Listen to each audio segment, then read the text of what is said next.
Hey, what's going on, everybody? Welcome to this edition of the Original Sports Podcast with Mark Maradei and the Barbershop crew. Noobs will be joining us shortly. He had to take care of some business with his family, which always comes first. God, family, then you go from there, right? Yes. I know it's only April 15, but, we've been talking draft. We're getting ready for that draft. It's coming up in 10 days, you guys. We've been talking about since the final gun of the Super Bowl. So much has been made of so many players. Some have climbed the ladder early. Some have dropped in that ladder. Their selection slots. I mean, it's been all over the board. Some guys even fell like rocks and were kind of like, what the hell's going on? So our guest is none other than a man who makes a living doing draft previews and analysis, Matt Miller of ESPN. And he's going to give us some tidbits, some thought-provoking insight. He'll make any draft enthusiast excited for the 25th when they do the first round. So Matt will be coming on shortly. And in the meantime, some introductions as we always do. There's our guy Chops. Chops is back home this weekend. Yeah, man. And it was good to be home. It was good to be home. And actually, I'll be back in Griff City this weekend going to the Wrestling Olympic trials at PSU. Whoa. Oh, yeah? Yeah, buddy. You know me and my combat sports. Yeah, man. No, I'm turning around, turn and burn. I'm driving again. You know I'm definitely afraid to fly, bro. You know that. Man, you can cruise right by me and Young and Rashene. You know that, right? I know. Hey, we had to your ass and just put something in your milk and put you on that plane. That's what my wife says. Then you got to be a strong joker to carry this 300 and some plus pounds around the airport. I know that. Yeah. Hey, sis, how's it going, man? Hey, I tell you what, it's been a long time, but I've recovered from this weekend. Whew. We went to the wrestling tournament, wrestling up in Frederick. Oh, man, that was a blast. Our kids, we took our boys. He took Mad Max, and I took Vicente. And I'm not sure if they ever want to go anywhere with me and Young again. Hey, just too much. You in their form. I can't tell you one person's name, but I do have this poster signed. I don't even remember seeing her wrestle. So, whatever. In fact, I'm done after the third match. That's all I'm going to tell you. Young almost got us thrown out. He was messing with the ring announcer. The dude's like, "You touch me one more time, you're gone, boys." Trying to get their attention. Oh no, the guy was picking on me. He started with me because I was wearing a Bucko shirt. He goes, "You might as well sit down. The Pirates stink." I go, "Whoa, wait a minute." I was ready to get in the ring. It was insane. Sheen, what'd you do this weekend? You could have babysat us and came to that with us. Listen, I don't go to any wrestling. I mean, no, I'm good. I'm good. It was so fun though. It was a lot of fun. To this day, you cannot tell me otherwise. I'm 14 years old. Yep. Pacific Arena. Hulk Hogan wrestles Nikita Koloff. Going back to his locker room, whatever. People were booing. I'm booing Nikita Koloff. And he said, I'm coming to get you. You can't tell me he didn't look me eye to eye and say that. I just knew he was coming for me. And I was ready, Jack. I was ready. I was going to hit him with all my be a big boy. Yeah. He backed off from that shit. Man, I love wrestling. I was at the same one. I was there too. My mom just talked to me about it. Said, "Remember when we took you to Civic Arena to see?" She started naming all the people. Roddy Piper. Yes. Andre Giant, the Hulk. I'm like, yeah. So all I can tell you guys is going to this little venue over here to see this was just absolutely insane. In fact, at one point, Young had the crowd fired up and chanting. Young, would you like to tell them what you had them chanting? Well, I forget what their name was, but I was saying, "Smack that ass, smack that ass," and everybody started chanting. He's saying it. Otherwise, we were the entertainment besides the wrestlers and somebody else. Yeah, it is fine. Oh, what are you gonna do? You know what I'm saying? Yeah, I know Sheen's fired up though to talk some football today. I can see it in his eyes. And I gave him DB because he's a DB himself.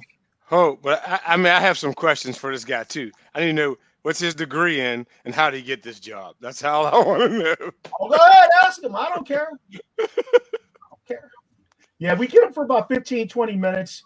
He was Right. he was hard to track down at this time of year, Okay. Absolutely. I mean, all those guys. So it's going to be fun talking with him. Hey, a little bit of spontaneous reaction. We didn't get together and talk about the NCAA Finals last week. It just didn't come together for us. But what'd y'all think of not the men's game, but the ladies' game? It's funny because I didn't even watch the men's. I watched a piece of it, and then that was it. I watched the women's, though, all the way through. Yeah, me too. I watched the women's the whole way through. And once when the second time UConn went up by double digits, I just felt the momentum switch and I ended up turning off. But the women's game, I watched the whole thing. I watched the whole thing. Sis, how about you? So we were away for majority of the whole tournament, and I didn't really have I didn't invested into it, but I didn't do a bracket this year, which is odd, you know. But I paid a lot more attention to the women's. I thought it was better the whole season, and I'm really excited for next year to see. What I think, this is kind of like they got to ride this wave. This is kind of like when Tiger came out. Nobody was paying attention to golf, to me, and it was just like, you had a couple guys, Ernie Els, you had, John Daly. But when Tiger came on the scene, he really electrified the sport. Yeah, and I'm not just going to contribute this to Caitlin Clark. I think there's 5 to 8 girls right now, women, who really brought everybody's attention to women's basketball, college basketball. And I thought it was exciting, and I hope that they're able to keep that wave going and really ride it for the next 5, 10, 15, 20 years or whatever you have. So I didn't pay attention to a particular team or a particular side, but I definitely think the women's outshined the men's. Matter of fact, they had the most viewers in that Final Four with 14.2 million in the Final Four. And that's more than, to put it in perspective, more than any college football game last year, except for one. Ohio State and Michigan. Real quick, here's the thing, and we can't get into it because we got a guest coming on, but we really need to. Tiger brought so many more people to golf because years and years before that, people that look like me never played in the Masters. So once we saw him do well, then we realized, whatever people of color. And let's be honest, we've had great phenoms in women's basketball. Now, on the opposite side, you had a woman that looked like Caitlin Clark of the Caucasian persuasion that actually, just being honest, that actually drew a different crowd. Because to me, the biggest thing was Dawn Staley, her team had a little bit of swag. Yeah. UConn and Eugene or Ignema, he has had more success with his teams. Would they win 3 or 4 back-to-back or whatever? Yeah. But they didn't do it with the swag, so they didn't get the notoriety. You had some killers on his team. I mean, straight killers. And I'm looking at some of these games by Dawn Staley. I'm like, I wouldn't even be able to tell you she's a coach. Nothing with South Carolina on it. And I think with this younger generation, I think that helped bring a lot of it too. You know what I mean? Caitlin Clark, because you don't normally see people like her putting in work. The last one, who was it? Ionescu. You know what I mean? Other than that, it's been Moore, Candace Parker, Lisa Leslie. You know what I mean? So, but it does. Hey, did you guys watch? You watched the game though, but did you see they kind of had the Manning show? The brothers. They did that with a couple of the former players. What did you think of that? That was a great job. Hey, I listen, at the end of the day, love her or hate her, what Caitlin Clark did for ladies basketball, along with Angel Reese and some of those girls, and that whole team from South Carolina. I mean, it's spectacular in my opinion. I really believe that. And I hope it keeps going once all those ladies get into the WNBA, which in fact the draft has just happened, on the 15th. And on the 15th of April, because we're taped delayed right here. This is the 23rd for us. But it's going to be interesting to see what happens. I will tell you one other thing about it. Caitlin Clark, she brings so much attention to ladies basketball that 34 of the 36 games for the Indiana Fever are going to be televised. And fellas, real quick, and I wish we could get in it more. She shoots less than 38% from behind the line. She's never won a chip. But again, in this case, there's no other girl that has ever looked like her, that has done this in college. Because we've had other women win 2-time player of the year. We've had multiple women win multiple championships, and they didn't get the look that she's getting, which is more impressive. What I'm looking at, though, is she started off hot. But then when they changed up that guard and who guarded her, she went ice cold. I'm going to see how they play her in the league. Yeah. And that girl that shut her down in the second half, that's the same girl she brushed off, didn't give her no respect last season. Well, you're counting the points, and I agree with you on that, to shut that down. She can drive to the hole, and when that collapses, she's got vision. The coach even said, I want her to also be recognized for her passing and that ability, not just launching the threes and what she can do there. Everybody knows about it. But when you put the glove on, they locked her down. She had to find another means to the method. Hey, we're going to move on now. Welcome, Coach Noob. What's going on, my man? Oh, man. It just jumped out of the car and onto the screen. Everything good at N-Dubs today? Yeah, I think so. It was all good. We were missing you, though. It wasn't quite the same without you. I couldn't walk. I couldn't walk in the middle of the night last night. I don't know what I did to my hamstring. Ooh. Might have been at the wrestling mat. I don't know, but I had him in the figure four. I literally had to crawl to the restroom in the middle of the night. Oh, how the hell you hurt your hamstring? So thankfully, it feels a ton better today. I've rested all day, and you were watching that hardcore. You tore a hammy watching wrestling. I can't even imagine what they were doing. Now I know why Vincent was like that. I'll get out to the tag team in that ring. That's all I'm going to say. I'm going to leave it right there. Hey, Noobs, remember the Maryland game we went to last year? Yes. Yeah, we were close to that. Oh, wow. Yeah. Damn. Hey, Noob, let me go here, and then let me go to Rashene on this question, then I'll hit Chops and Sis. Favorite draft moment as a fan? Your favorite draft moment? I think when the Redskins, they were the Redskins then, drafted LeVar Arrington and Chris Samuels back to back. Those two guys. I was like, man, this is going to be a game changer. And I don't know if you guys remember LeVar Arrington coming out of college, but he was just phenomenal. Looked just unstoppable. And he was a good pro, but didn't really live up to that hype that he had coming out, I don't think. And then Chris Samuels, I mean, I think he lived up to every bit of it. He was amazing, and he's a good friend now. So I gotta say he was awesome. We're working to get him on the show again. We're working to get him here. That'll be unbelievable. I'd like to go to Noobs. Samuel? Yeah, Chris Samuels. Yep. Yeah. Dude, that's ridiculous. What he did in the league, she's a Lou. Imagine what this country nowadays. What? Your favorite draft moment as a fan? Man, I've been sitting here thinking, man. Wow. You know what? It's fun.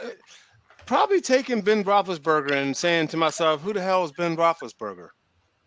I didn't even know who he was. Had no clue. Said that. Wow. Yeah. That's interesting. Yeah. Yeah. Ben. Chops, favorite draft moment?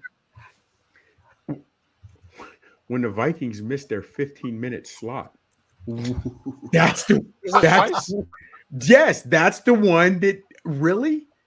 How does that happen? That's the one that sticks out to me more than anything. They just keep their clocks ahead that year.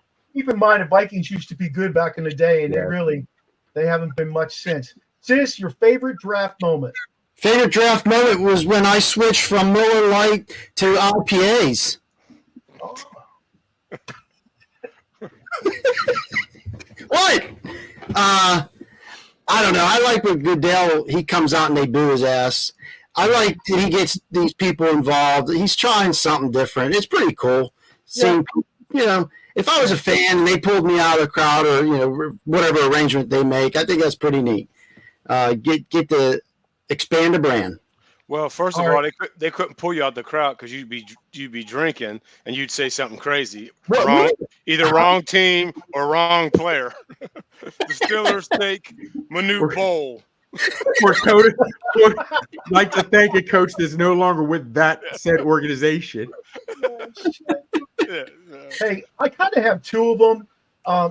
When the Steelers traded for Jerome Bettis, Oh, without question. that was a huge turning point for the Steelers again in their resurrection after the bad 80s and early 90s.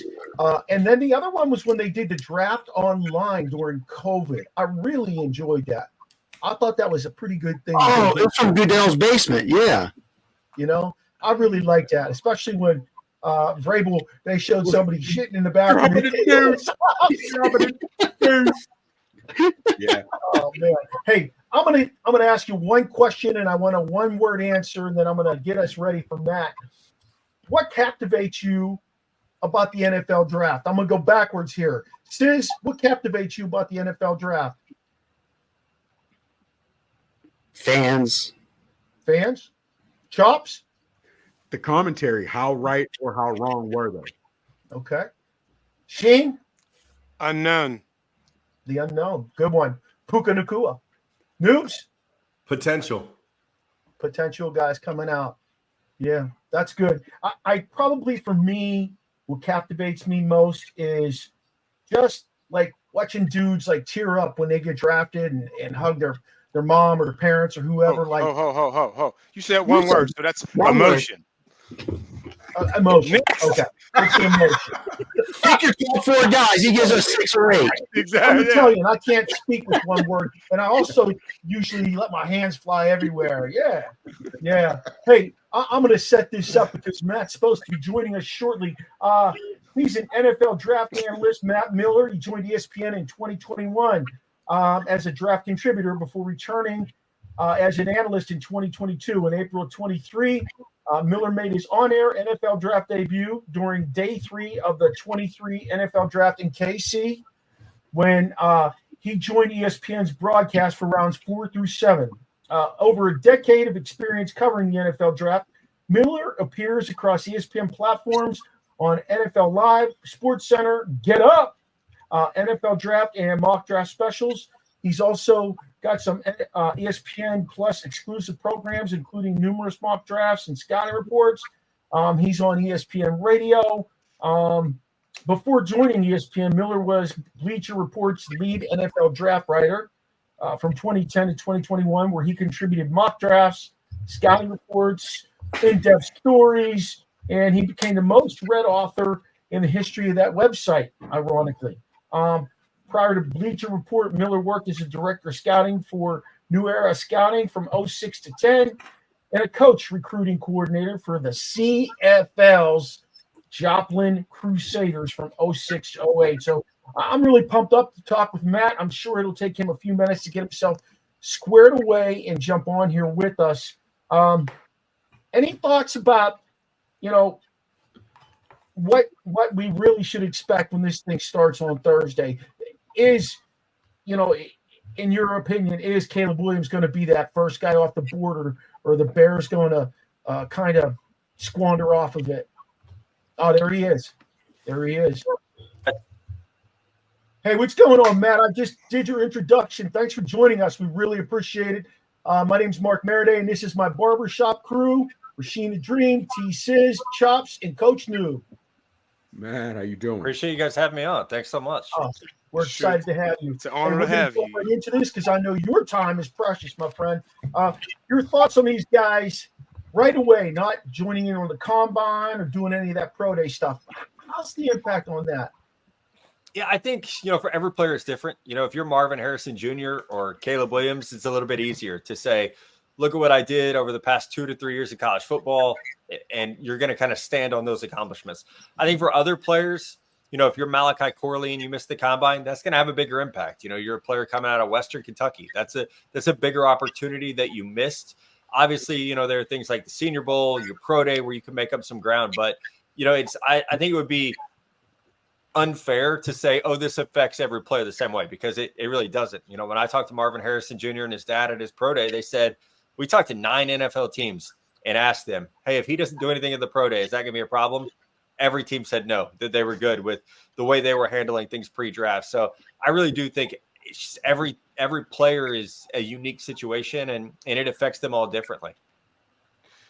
Hey, Matt, I got the next question is there anyone in this draft that you feel is overrated? Oh my gosh. Yeah. I think every year you have those guys. I feel bad saying overrated, right? I don't ever want like a 21 or 22-year-old player to see this be like, oh my God, the guy on ESPN just said I'm overrated. So I think there are players that their value from my colleagues, I don't necessarily agree with. So someone like JC Latham, I have a hard time with seeing JC as a top 15 player. I think he's talented. There's a lot to like about his game. I struggle with, his lack of movement ability for today's NFL. That's hard for me.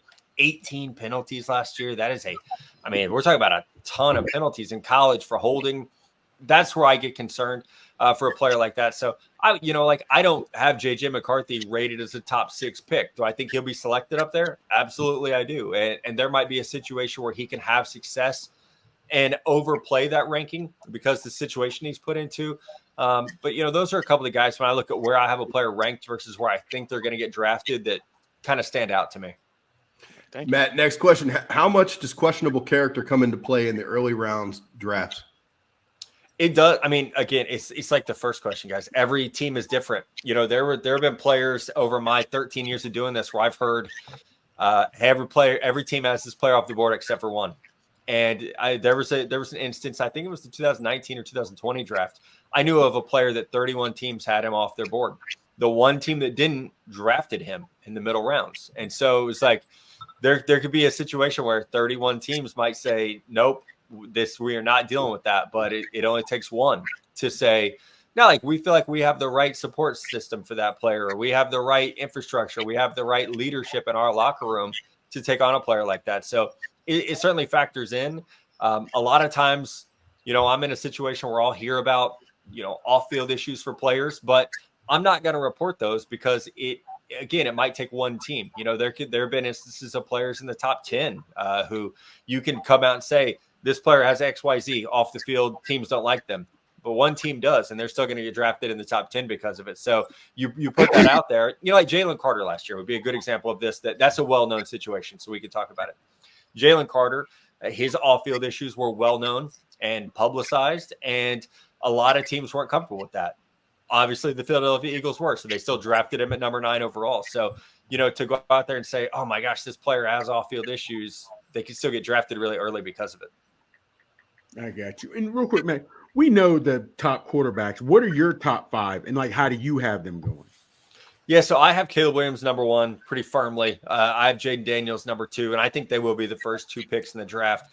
I have Drake May a little bit behind Jaden Daniels. He's my 3rd quarterback. I think he very likely will be that pick, the 3rd quarterback, 3rd pick off the board to the Patriots. I then have a drop down to JJ McCarthy. He's going to be the 4th quarterback taken, probably via a trade up. I then have, Bo Nix and Michael Penix Jr. almost tied on my board. And I have them both as like an early round 2 pick, but we could certainly see someone, like the Denver Broncos, the Las Vegas Raiders. We could see somebody who has not been able to fill that quarterback need through trades or free agency jump at that opportunity to take one of those guys in the 1st round.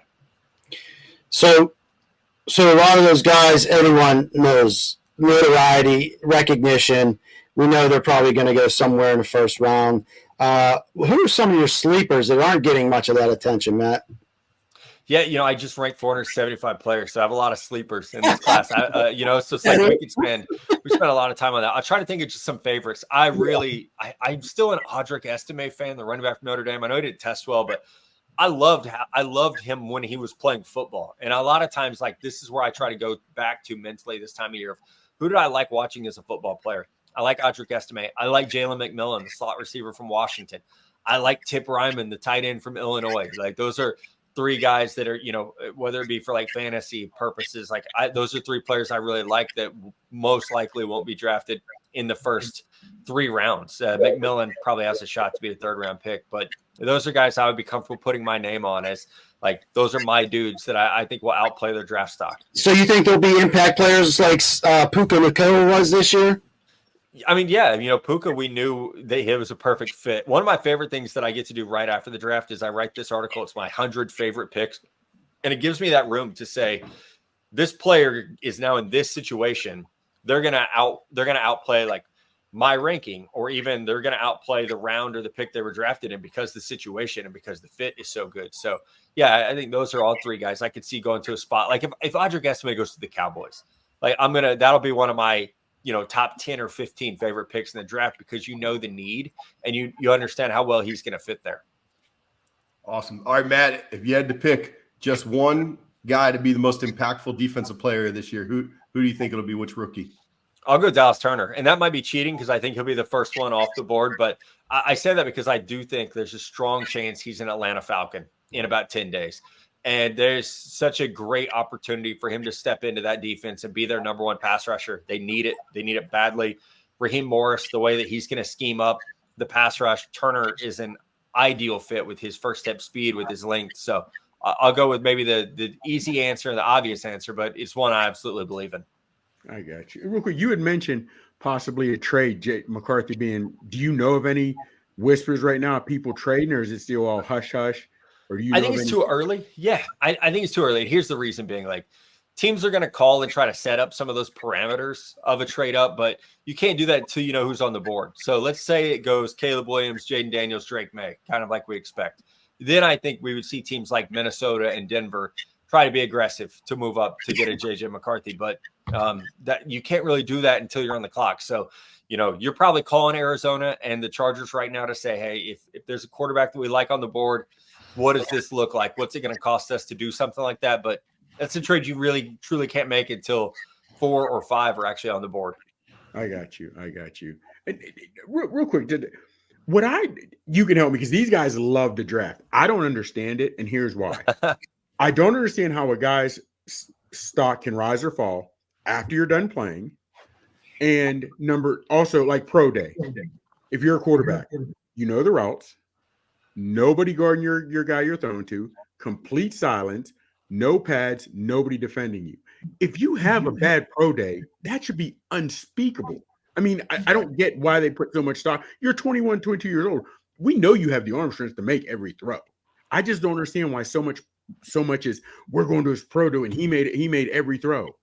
You're supposed to. Yeah. I think the bigger part of that is you're right. You're supposed to. And I've been, doing this a long time. I've certainly heard of pro days. I haven't been to it, but I've heard of pro days where it's like, that was an awful pro day. It's going to hurt his stock. More so for non-quarterbacks. Teddy Bridgewater had a bad pro day. That hurt his stock. I would say the answer to that is, I think they're being like, these things are being framed wrong. So like I was at the Michigan pro day. McCarthy had a good day. He really did. What's more important about that is how well he interviewed and handled himself. So like, if you hear that a player's rising after their pro day, if it's a quarterback, it's more so because they probably interviewed really well before or after their pro day. So like McCarthy, he goes out with, I can't remember who it was. Like maybe it was the Giants the night before his pro day. And it's like, that's what matters more than the 25 minutes he spent throwing, because you're right. You're throwing on air, no defenders. I was standing with the general manager during McCarthy's throwing session, and I leaned over. I was like, does this do anything for you? And he's like, no, man, there's no one out there playing defense. Like, no, like it's good to see like his arm strength in person. It's good to see how well he moves, things like that. But it really truly doesn't matter that much. And I've always believed that. When I was taught to do this, the idea, excuse me, at that time was 90% of your grade is tape. And so, like I said, with guys like Audric Estime, I have a sticky note on my desk, which is over here to my left, that says draft good football players. What happens in from Labor Day to Christmas matters a lot more to me than what happens in January and February and March. Real quick, if that's the case, then how do organizations, and maybe because they look at the interview and how they interviewed, you spend money, you spend time, you do all this on a player, then you'll draft him and he doesn't work, he didn't fit our system, or he needs to get into a better system. Yeah. You put all time in him, you knew your system, you knew if he'd work or not. I don't I think a lot of times you get fooled. It's like, let's use the Jets and Zach Wilson as an example. The Jets knew Trevor Lawrence is going 1. We're taking Zach Wilson. And they did their due diligence. They went to other pro days and stuff, but they knew they were taking Zach Wilson. And you have yourself convinced that that's going to work. And so my thing with general managers is they are human beings just like the rest of us. They are prone to excitement. They're prone to momentum. And we're all prone to being fooled by prospects. Anyone who's ever made a prediction about football has been wrong, right? Like you're wrong more than you're right. That's the nature of the business. So there's a lot of hubris involved with that, of thinking, man, this is transcendent talent. We're going to be able to elevate it, or we're going to be able to get him in and teach him to do X, Y, Z. And then it just doesn't work out. So we're all human. That's the fun element of the draft, I think, is the mystery of will it work or will it not work? Hey, Matt, you mentioned Bo Nix earlier. How much do you think his offense plays like in the difficulty of making a decision on him? Like, he's known for throwing a lot of screens and out, stuff on the outside of the field. They spread it out.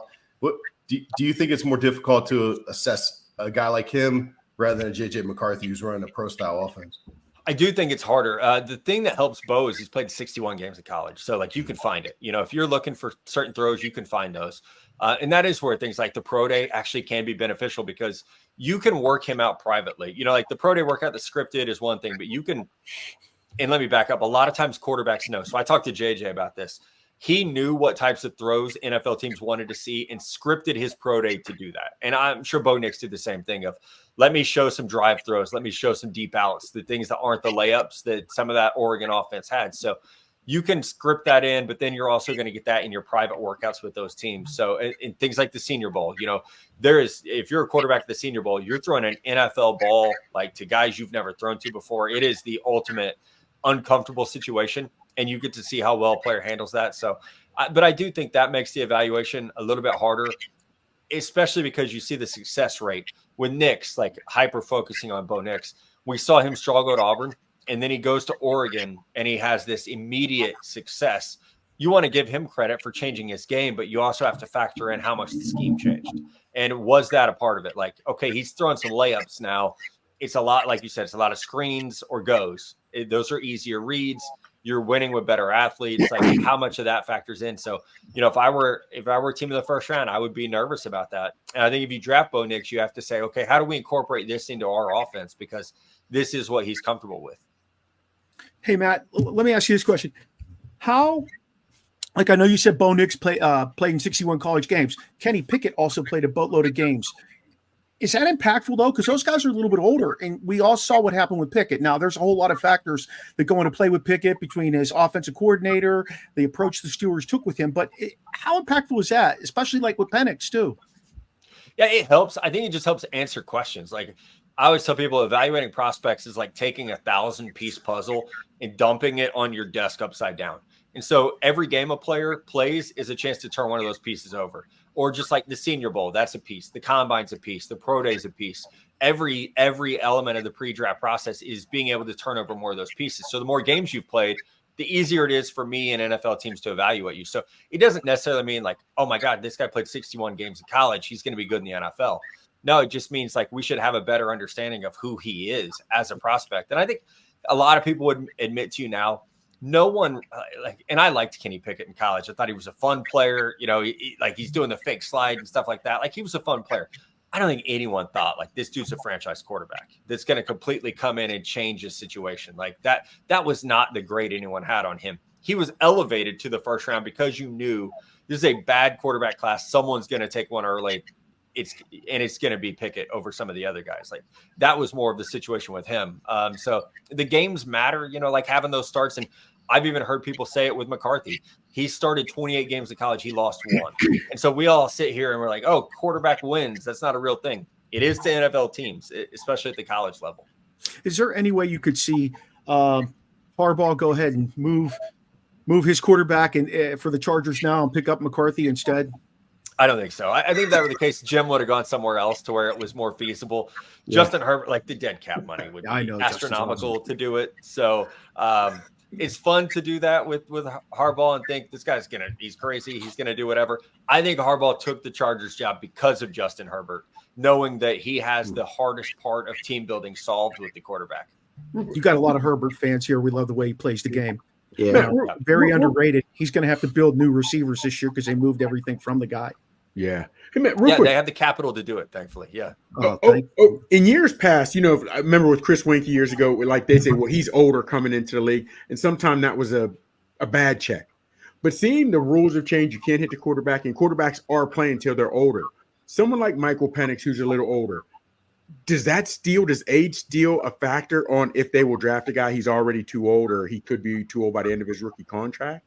Not so much with quarterbacks. So Penix is 24. I think the bigger consideration is I don't know if you guys so when I was 24, I played in an adult flag football league, and I can remember the difference in playing against 18 and 19-year-olds and 24-year-olds. When you're a 24-year-old, as a man, you've understood, like you know how to use your body a little bit better. You're naturally a little bit stronger. You're more physically developed. There's a difference, like grown man strength is almost has set in at that point in your life. So that's what I always worry about is we have a 23 or 24-year-old carving up 18, 19-year-olds. How much is that maturity a factor, whether it be physically, mentally, how much does that play in, or even the experience factor? I sat down with a college football coach, a head coach last summer. We were talking about quarterbacks, and he said, for college quarterbacks, the most important trait is experience. So for guys like Penix Jr., Bo Nix, they played 6 years of college football. So you have to evaluate how much does that experience allow them to have success versus how much of it is trait-based. So there's a lot that does go into that makes you a little more nervous about a 24-year-old versus a 21 or 22-year-old who's playing against peers and I guess third and fourth year guys as opposed to 6 year guys. Something we like to take into consideration that the Dream always brings up is who are they playing against? Our concern with the guy on the West Coast who you have number one on your board, is he really worthy of that number one spot?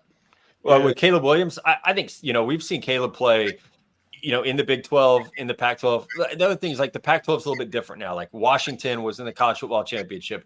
Oregon was good this year. Utah has a great defense year in and year out. Oregon State had a good defense this year. So I think you have to put every player in a bubble, and evaluate them that way. Like, yeah, quarterbacks out of the Big 12 and Pac-12 have had their struggles because the defenses they do and don't play against, but Patrick Mahomes is doing pretty great coming out of the Big 12. So that has kind of, shaken that argument up a little bit. Yeah. Matt, one final question for you. This is a forgotten position basically in the NFL, but the running back position. Who's going to be the first guy to come off of the board as a running back this year? Yeah, I think it'd be Jonathan Brooks from Texas, who, had he not torn his ACL in November, might have been maybe even a late first-round pick. I think right now, middle of the second round is probably where his range is. A team like Dallas, who I think has picked 55 or 56 overall, would be a sweet spot for him. I was going to ask you, would you think top 50? You said 55. Okay. Yeah. Okay. Top 50 certainly in play. I think somewhere in the 40s, it absolutely could happen. I've been told he'll be cleared July 1st for football activity, which is great for him. So, you probably start to think about like Carolina at 39 is probably where the running back conversation starts. Wow. Interesting. Okay. Not Miles good. Sanders, huh? They're going to move on from him? Well, everybody has 2 or 3 running backs now, so Running back by you committee, got to start thinking about, not just this year, but the next 3 to 4 years too. Hey, man, real quick. I do like Michael Penix, but I'm not a quarterback guy. I don't, evaluate quarterbacks like I do D-line. Will they try to change his delivery at all? Is his delivery slow or because it's a little long? Yeah. Okay. Yeah. I mean, you probably will want to try to speed it up. He's an all upper body thrower. He doesn't really incorporate his legs a lot. So I wouldn't be shocked. There's a lot of different schools of thought on that. If it doesn't affect things, a lot of teams will say, don't mess with it. If it's not affecting, delivery time, if it's not affecting accuracy, don't mess with it. But a lot of times, like Josh Allen had to change some things and it helped his accuracy a lot. So I wouldn't be shocked if we at least see some subtle changes to what Penix does. Upper body, lower body, we've already seen him make some pretty big changes. Okay. You said running back by committee. 4 out of the 5 of us are from Pittsburgh, and we have a quarterback issue. Could we see a quarterback by committee? Man, I don't know. I don't know that you could do that in the NFL anymore. I think there's too much at play with, like, number one, you need a confident leader. You need somebody who knows that's his team. The players need to know who to follow. So maybe you see a package for one guy over the other, but I can't think of a time that's ever worked out well. I think you almost have to pick your guy and ride with him. And if it doesn't work out, you put the other guy in. All right, Matt, who's your squad? The Niners? Because I see a Niners ball up there. I grew up a Niners fan. Now these days I root for players, like you just root for guys to have success. But I grew up a big Niners fan. Excellent. Did you grow up in the Bay Area or just like no, not at all. I grew up in southern Missouri, but I would come home and Niner games would be on TV, and so that's what I grew up watching. Okay, the early '80s guy. Yes, absolutely. Yep. Right. Yeah. Hey, thanks, Matt. We appreciate you giving us your time. Excellent information, and enjoy yourself at the draft. I know you're going to have some fun there, and I know there's going to be some bombshells get dropped. And I'm looking forward to reading your top 100 thing there. All right. Thanks, guys. Appreciate you. Amen. All right. Appreciate you. Damn. That was good information. Listen to me. Mark. You're lucky you're quick with that cutting them off because I was about to say, hey, yeah, next time you're on ESPN, let them know anybody from OSP is ready to come on. I was about to do it. Was that I'm out. He gave us 15 minutes, and I wanted to respect his time. He actually went over. He gave us 22 minutes. So I'll bet you he could have talked a lot more. But that's the only way you get guys back on the show like that. I'm sure he's busy as hell at this time of year, and to just give us that amount of season. I don't know how you got him, man. He was amazing. He is so knowledgeable. That's crazy. Caleb Williams. He had Caleb. Then he had Daniels. Who was his 3? May. Okay, I can May. Okay, I am glad that he put Penix up there. I like Penix. I agree. And I agree, I do. I really like him. Again, I was worried about his delivery, but we'll see. And again, fellas, like I said, I like Michigan, so I like McCarthy, and he is 28-1. But he threw for under 200 yards quite a few times. They never asked him to win. Right. Now, he's a manager like Purdy, where he manages it. I'm interested but if you go top 5, you're expected to do something. But I want to go back to Penix. If he's not using his legs for his that's alarming to me. I thought that led everything you did. I mean, your toes gotta go where the ball's going. I mean, if you're pointing here, you don't want to be doing this. I feel that. But if he's been throwing that way, remember old Kent Kovey, you would never teach a kid to throw like Kent Kovey. But if that's how he's been throwing his entire life, that's what got him to the, you know what I'm saying? So possibly. But they also make those adjustments at the next level because they get paid a hell of a lot of money to take that away. I know I got to watch the All-22 of the national championship game, and I just wasn't super impressed with some of the things he was doing from my vision. Okay, I'm not an expert, but from my vision, I just wasn't using the look. We'll see what happens with that guy. Would you, Noobs? I know that a quarterback is a position that needs to be addressed with the Commanders. Would you be unhappy if a guy like Penix landed in your lap or Bo Nix? I want Jaden Daniels. That's it. I'm scared to death of Drake May. I watched a lot of film of him. The more I watch, the more I dislike. I listened to Chris Sims the other day. You guys are familiar with Chris Sims. He always has the wild takes. He mentioned his base. Like he gets too wide of a base, and that really throws off. Kind of like what you were talking about, Rashene, kind of the opposite. Not just not using his legs, but his base is so wide that he can't use his legs, and then he throws inaccurate. The more I watch, the more I see like a lot of missed throws and things like that. I'm very nervous about him. Hey, Noob, you know where I'm going with this? So was that Chris or Phil? Chris Sims, the younger. Chris Sims. Yeah, Chris he stunk. How's he giving out? Well, Phil Sims is a game manager too. Yeah, you're talking about a guy who's who's a a game manager, his father, and the kid who was terrible in Tampa. I'm just messing with you. Yeah, he was bad, but I'm just messing with you. The famous one was when he was trying to call the play, and Gruden was getting so pissed off. Gruden said it was like 13 words, and he would get like through 5, and he was like, what was it again? Yeah, I never understood that. Why do they make the play so? I don't get it. Yeah, they're very wordy, very wordy. Real quick, fellas, because Matt had made the point where if you like, we've known in the past in the NFL, if you have 2 quarterbacks, you don't have one. They don't run different things like that. We also know the NFL is a copycat league where guys are just taking quarterbacks. We need one, even if we don't think he's the guy. We'll just take one. Yeah. We're seeing so many things change. Guys not working out. Guys not doing pro day. And I'm telling you, last week, fellas, 2 weeks ago, when I watched that at UFL game, and they had Adrian Martinez and the guy from Ole Miss. I'm sorry, Corral. I understand it's UFL, it's not NFL, but that 2 quarterback system looked great. It looked great, man. Now again, they both had the same attributes. Martinez could run a little better, so it wasn't like a great running quarterback in Taysom Hill and in Drew Brees, where when one came in, you knew it was something different. But I'm looking to see at some point when even that starts to change. You know what I mean? Good. Not to cut you off, Chops, but part of the thing with the UFL, the NFL, I think, went to both of those leagues, the USFL and the XFL, and they said, you both can't cut it. You're both playing at the same time. You're watering down your products. Put it together, get one good product, put one good product on the field, and we'll buy into what you're doing. You already see some of that by the kickoff and was it the extra point? What was the other thing? Yeah, there is no Yeah, kicking of an extra point. You know, they've done a couple of those things already That's because they fun. see that those could be beneficial in the excitement and making the NFL better. Now, once they get that adopted, maybe some of those 2 quarterback systems play 2-3 years.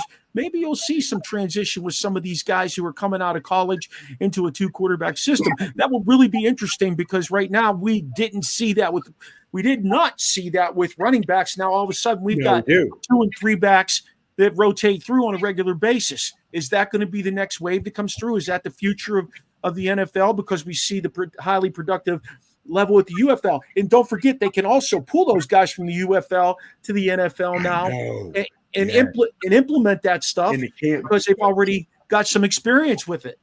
Well, when you say the different packages for those players, and if you bring in 2 who are very similar, like Russell Wilson and Fields, very similar, can run any of those packages, you have the defense on their heels getting what they're going to do. Whereas what Chop said, you have someone completely different with Taysom Hill and I don't even know who the other quarterback Drew Brees at the time when he first started. You knew what you were getting. Yeah. Right? For each of those.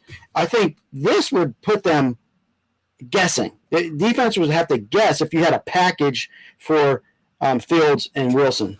Real quick, if any of you guys that have watched any UFL games, what of their rules would you like to see in the NFL? I'd love to see the extra point gone in the NFL. The way the UFL does it, that I would like to see. That I'd like to see. What is it? 1.3 points or 5 points from like the 10? I like that. I like the fourth down. I like the fourth down thing.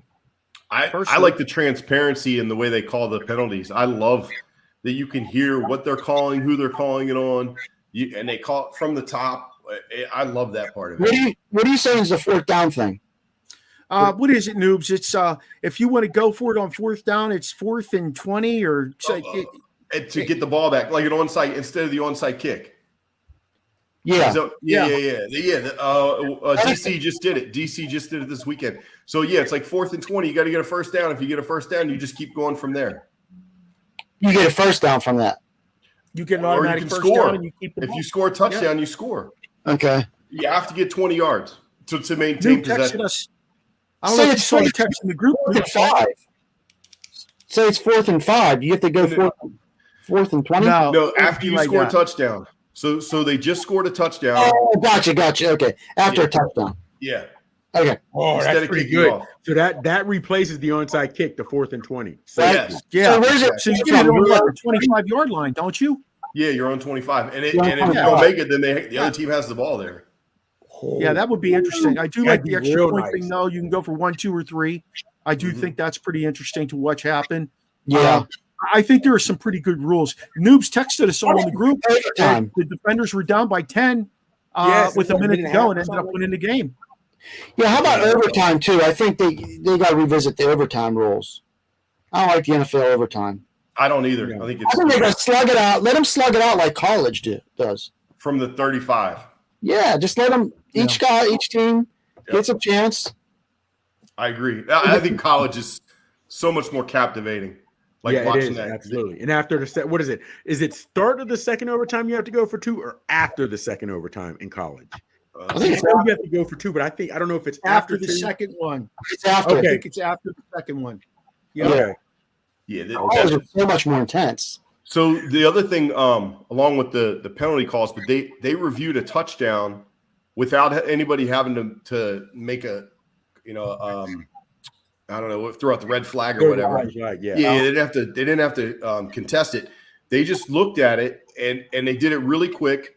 And they saw, hey, the guy's elbow touched. It looked like they ruled he was out of bounds. The DC guy was out of bounds. They ruled, hey, he's out of bounds in the corner of the end zone. And it looked like it could have gone either way. But then they watched the video, and his elbow touched like this far from the end line. He got just in, and they overruled it, and they gave him the touchdown just like that. But like the NFL could do that. They get it done so fast, and you can hear what the referee's saying. It's really well done. And here's my thing. Slows it down. Not much, though. No. NFL slows it down. Oh, yeah, the NFL does. Yeah. Before we used to love the human element in the game. Hey, sometimes there's going to be mistakes. It'll be for your club. Sometimes it's against your club. And I did like that. I'll be honest with you. I loved it. Now, and I do like instant replay because of the betting. Do you think they take longer on the instant replay and put it up on every screen to make sure they're trying to show people we're not cheating? Because you couldn't have the human element now without instant replay because of betting. You know what I mean? Or because, like you said, it takes so long in the NFL. What are they doing? They may. The one thing that really bothers me is that there's certain things that are unchallengeable. The pass interference is the one.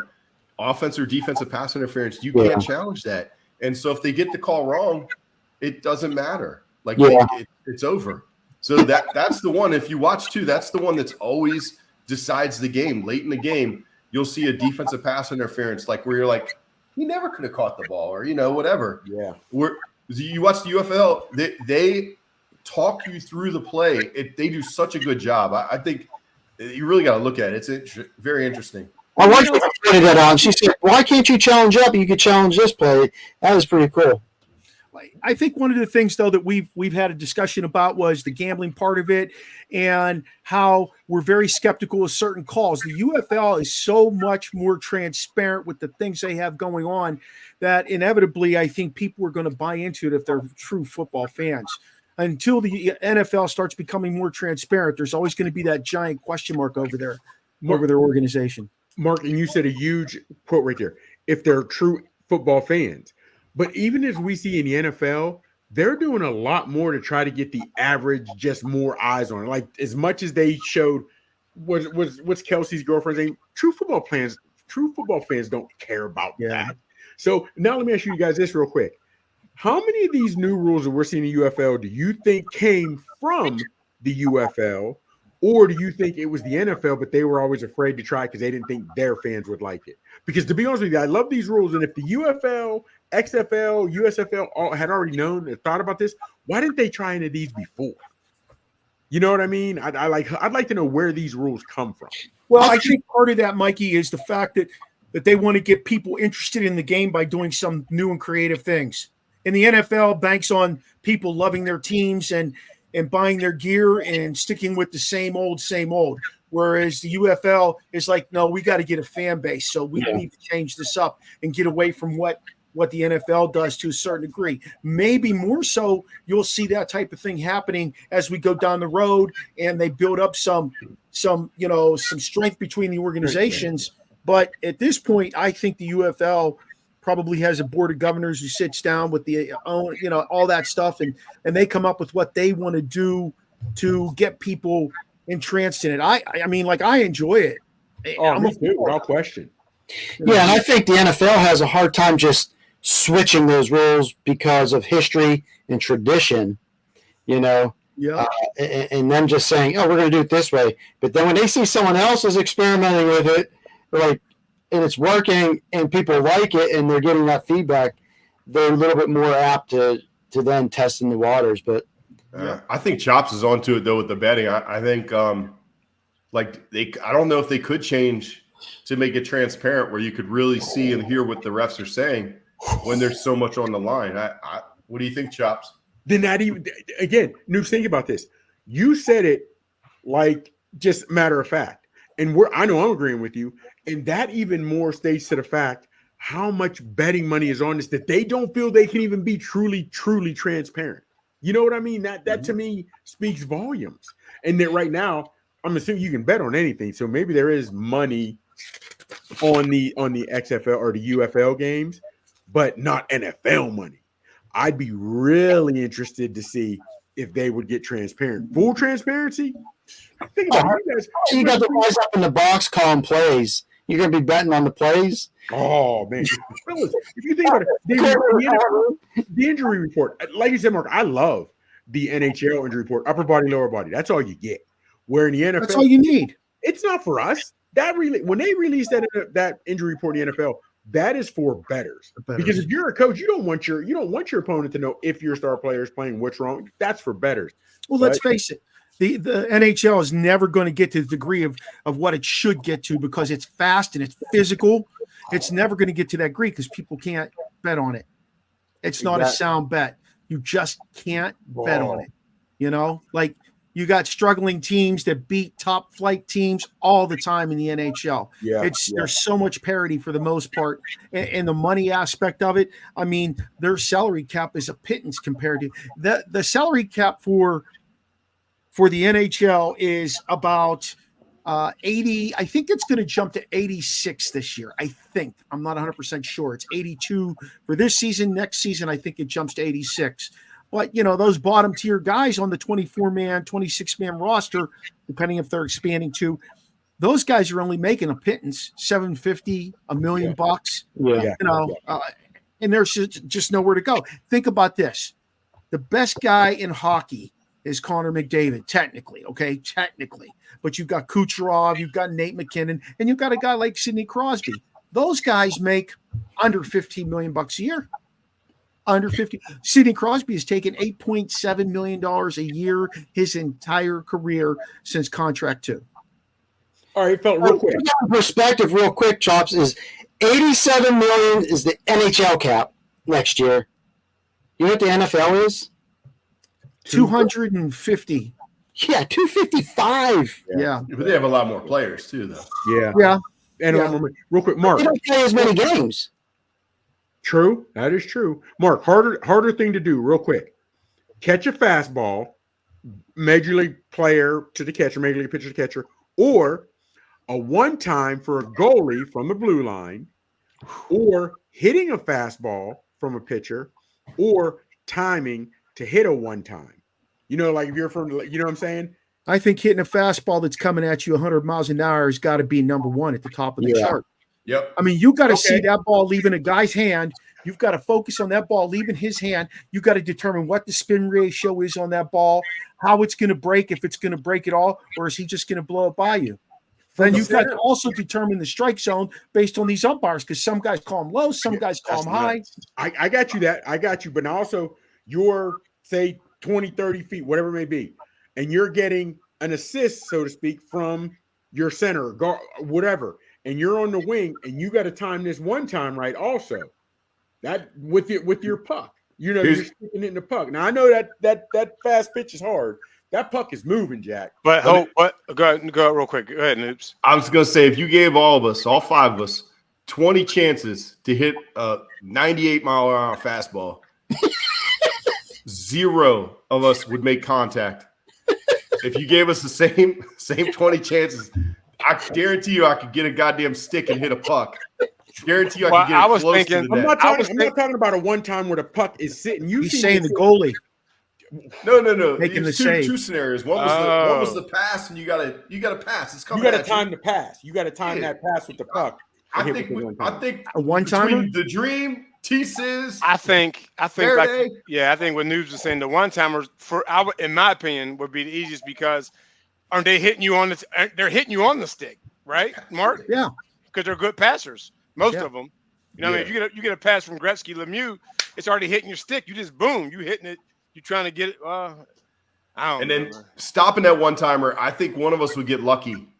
I think one of us would just throw the pad in the way accidentally, or we get hit in the face with it or something. Well, if there's nobody, if it's just ice and the hockey player hitting it, we might have a chance. But I think when they're stopping some of these shots on goal, wearing the mask with everybody around it, that's impressive to me. That's impressive. When you break it down like that, and you just think about that element of the game, and how skilled and how disciplined and how engaged, just to say, I'm going to throw my body out here and stop it, or I'm going to stand in front, take this high heat on the chin, like all that stuff is just. And then there's the fans. We're like, what the hell? Just hit the ball. Yeah. What do you think, Mark? Things. I stick with the guy throwing a baseball 100 miles an hour. The other day, Paul Skeens, the number 1 draft pick in MLB last year, selected by the Pirates. He's playing AAA baseball already. Okay, so he really didn't have much of a summer playing anything minor, and he went straight to AAA.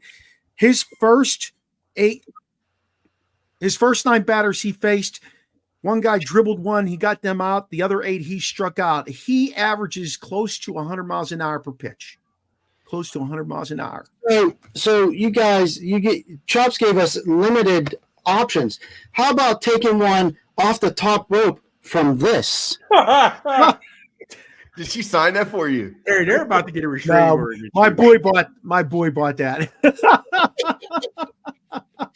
Jesus. Oh shit. Yeah, I hear what you're saying. Look, there's a reason these guys are playing professional sports, and we will never Man. personally understand that. You know, like we'll never, unless you're reincarnated into some sort of body that's going to do that. I don't think we'll ever understand what it takes to get there in any way, shape, or form, no matter how hard they work. The other night, T Sizzle said something that was really, really interesting. We were talking about lacrosse, and his boy is a big, big lacrosse kid. And he was talking about Paul Rabel, who his brother will be on the show, the CEO of the PLL, the biggest professional lacrosse league in the world. And that's on May 4th. But anyway, T Sizzle said that Paul, who did he meet with, Terry Wayne? So when he was in high school, his freshman year, I believe he played at the Mill. He went to a clinic, and the guy who was talking, you know, they had different stations and whatnot, but they had a sit down. The guy who was talking said, "I could tell all of you how to get to any college you want. If it's a D1 college, I could tell you how to get there. D2, so on and so forth." He said, "All you have to do is put in the time, shoot 100 shots every day. I don't care if it's raining, if it's snowing. I don't care if you're sick, you're injured. I don't care if you're on vacation. If you have a net or if you don't have a net, make one. 100 shots every day." And they showed Paul's video showed him going through this sequence, and it was just phenomenal. Having that touch and that discipline to go through, and that mentality to go through 365 days a year to just shoot 100 balls into the net for 4 years of his life until he got to college. And I'm sure he continued then because he was a pro player. And now, what's it show? He owns the league. Yeah. Yeah. So, you know, that can be status quo for almost any guy growing up that wants to play at the highest possible level. Potentially, you know, you got to do what it takes each and every day. You've got to spend the time each and every day, and that's why that's a special group of people that makes it to the elite levels in college and to the elite level of playing in professional ranks. Hey, let's keep the show. Let's get this moving here. T-Sis, what do you got for us this week? You got anything? Oh, yeah. Hey, we talked about the draft, and obviously these guys coming out of college. What school had the most players represented in the NFL last year? I'm going to say Georgia. Close second. Bama? I'm going to say Alabama. 57 players from Alabama, 49 from Georgia. And you know what? The only reason I was going Georgia, it was a toss-up between Alabama and Georgia because in the last, 2-3 seasons, Alabama or Georgia's been Ohio State's third with 48. Bama's got some older players, though. I guess they've got a good number that are like 7, 8, 9-year pros. Yeah. Jeez. That's a good one. That's a good question. Who was 3? That's a real good Ohio question. State was 48. Ohio State. I am looking forward to the draft on the 25th. That's going to be exciting to watch. I always enjoy as much of it as I possibly can. Our show that week will be at the DC Defenders game. We're going to try and pipe Mikey Big Chops Mills in with us so he can join us as we do our show. We will be outside of Defenders Stadium, pre-gaming there, doing a little, probably all UFL for the entire show. So that'll be fun. Hey, if you're missing our draft previews, you can find those on TikTok. You can find them on Reels, either on Facebook or on Instagram. You can find our 1-minute draft previews on particular players who are coming out on the 25th, most likely, and see what our thoughts are about these guys' strengths, weaknesses, and what they're going to bring to the NFL table once they get drafted. Noobs, tell them where they can find you at, my man. At Coach Noob on IG and X. Excellent. Chops, hit him with it. At the Real Big Chops on ZX and Big Chops on the gram. And, of course, Michael G. Mills. Michael Greg Mills is my government name on Facebook. But you'll find – put out the bat signal. You'll find your boy. Government and confirmation name. At One Young Terry on the X and Instagram. Yeah. Hey, and Rashene, the Real Deal Dream Hill. You can find him on Facebook and on Instagram. You can find Rashene anywhere. He tells us all the time. Anywhere. Yeah. Hey, connect hard with to us find. here on the Original Sports Podcast with Mark Maradei and the Barbershop crew. You can find us on Podpage at Original Sports Podcast with Mark Maradei. Like our Facebook page, join us on Twitter, and also hit us up on Snapchat. Those are all OSP with Eminem. Follow us on Instagram. Check out our TikToks, like I said, and also subscribe to our YouTube channel. Help us grow our YouTube. You can also watch us on Tuesday nights from 9 to 10 on Roku, you guys. So big things happening for us. I'd like to give a shout out to all the networks we are currently on. Let's Talk Sports, Sideline Sportsnet, ESEN, Elite Sports and Entertainment Network, and also Manning Media. Feel free to let us know if you have any comments, questions, or suggestions for future guests or shows you'd like to hear us do by emailing us at originalsportspodcast@gmail.com. Shout out to our guy, Steve Medley, for doing the voice intro, Charlie Hodgson for the awesome music he puts into it, his intro and outro. And join us next week for Experiencing the O on the Original Sports Podcast. Have a great week, you all. Later.